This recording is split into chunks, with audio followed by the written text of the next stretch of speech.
Okay, as we continue through chapter 5, we've got some more identities that we're going to take a look at. And I want to just talk a little bit about the pacing and the homework that's assigned for the rest of the sections. So today we're going to be taking a look at sections 5.3 and 5.4. That's two sections, and I've allotted just one day for that because they really are very related.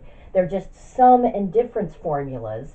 Your textbook gives one entire section for cosine, and then the next section, 5.4, is for sine and tangent. And they're really so related, I think it makes sense to cover them at the same time. Okay. But if you take a look at the homework, I didn't assign a ton of homework in either section, but I would say if you look at the homework that I assigned for 5.3 and 5.4, it's a little bit more than it would seem reasonable to do for just one day's worth of class. So I am not expecting you to finish all of that in the amount of time you would normally do that. However, when we look at sections 5.5 and 5.6, which we're actually going to spend a day on each of those, I assigned very, very little homework for those sections. I actually initially forgot to post this homework on the class website, so it's been added, just the homework for those two sections. I did not post very much homework for that. So I'm anticipating that the homework for sections 5.3 and 5.4 will take a little bit longer, and that's compensated for by the fact that the homework for 5.5 and 5.6 will take a little bit less. Okay, so you can sort of decide whether you want to finish all of the homework before you start watching these videos, or whether you want to start watching these videos as you're sort of finishing it up. Basically, all of the rest of chapter 5 is going to be building on these basic formulas that I've got up here on the board right now. Okay, so just wanted to address that so you didn't panic and think that I was assigning just a ton of homework suddenly. It is a little bit more for today, but that's because it's less for the subsequent days. Okay, so we've got these two formulas that are the sum formulas for sine and for cosine. Now, your book does go through and derive these formulas. They actually start with the difference formula, with a subtraction problem here for cosine, and derive that geometrically in the textbook. And I think that's an interesting derivation. I'm choosing not to spend time on that, partly just in the interests of time. But it's a derivation where I don't think it really helps us to see fully why it's true. It's complicated enough that, yes, we can follow it, but it's not like at the end we say, oh, yes, clearly now this is obvious. Okay, so I'm going to instead just give you a very silly mnemonic device for remembering these two formulas. And then what we're going to do is we're going to basically take these as, okay, got to memorize these. Not a big fan of memorization, but we're going to memorize these. Every other formula that we're going to use for the rest of chapter 5, we can derive from just these basic two. Okay, and we will be doing that, and you'll be responsible for some of those derivations. All right, so this says that if I want to look at sine of A plus B, so I'm taking two angles, I'm adding them together, and then I'm plugging that result into sine. That result is more complicated than just taking the sine of each piece. I can build that out of sine and cosine of both of those pieces. Okay, same thing for cosine of A plus B. Notice there are four functions: sine of A, cosine of A, sine of B, cosine of B. All four functions show up in both formulas. Now, there's a very silly mnemonic device for remembering the formulas, and I really, really wish I had come up with this, but it was a former student of mine who came up with this. She told me it all comes down to the psychology of the trig functions. You see, sines are very social. So when sines are in charge of a party, they like to mix it up and talk to the other trig functions. So you'll see sines and cosines talking to each other. This is a very positive quality. Cosines, on the other hand, very antisocial. Okay, so when cosines are in charge of the party, they only stick with their own kind. So the cosines are only going to talk to the other cosines. Now that leaves the poor sines who want to be social with nobody to talk to besides the other sines. Not only this, the selfish bastards put themselves first. And that's a very negative quality indeed.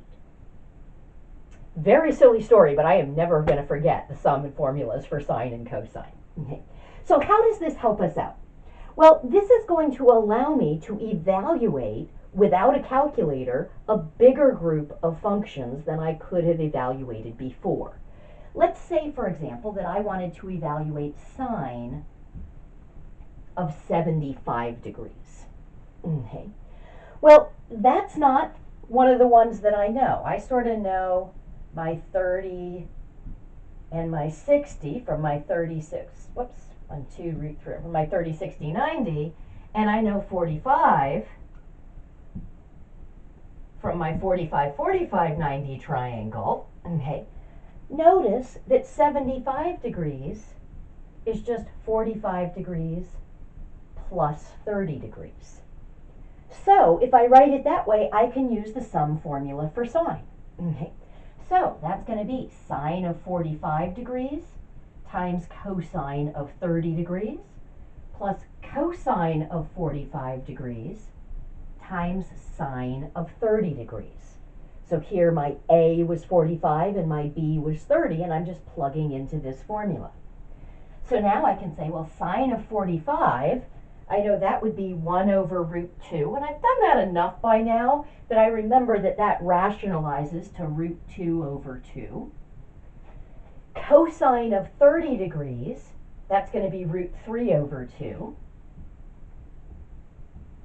plus cosine of 45 is also root 2 over 2, and sine of 30 is opposite over hypotenuse, is 1/2.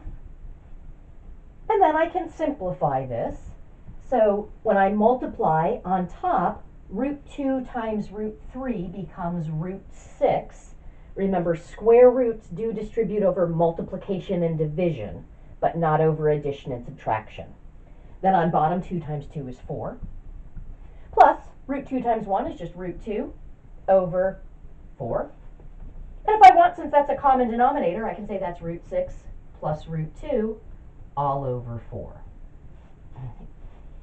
All right, so I'm able to get an exact value of that without using a calculator. Now that example I did in degrees. We can do things, of course, in radians as well.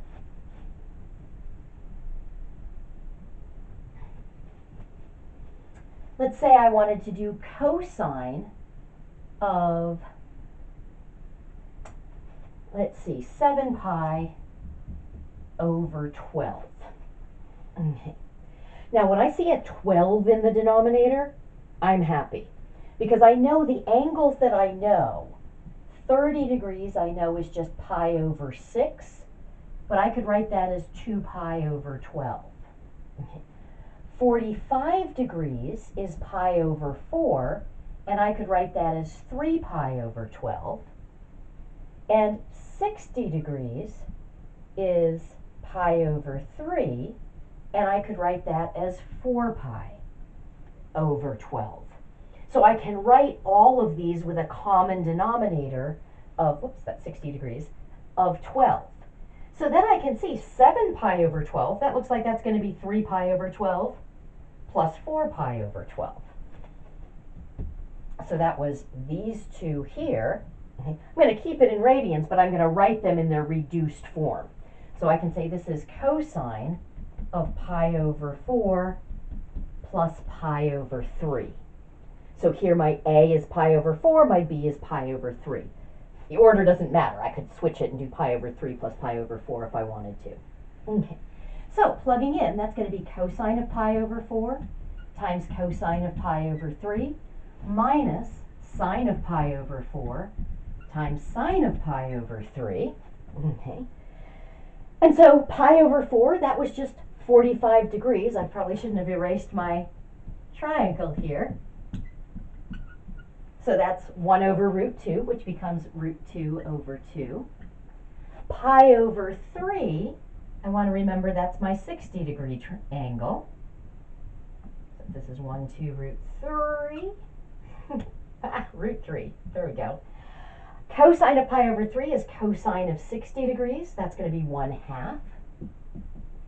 Minus sine of pi over 4 is root 2 over 2. Sine of pi over 3 is sine of 60 degrees. That's root 3. over 2. And then, once again, I can multiply this out. That's going to give me root 2 over 4 minus root 6 over 4. And with a common denominator, I can go ahead and combine that and say it's root 2 minus root 6 all over 4.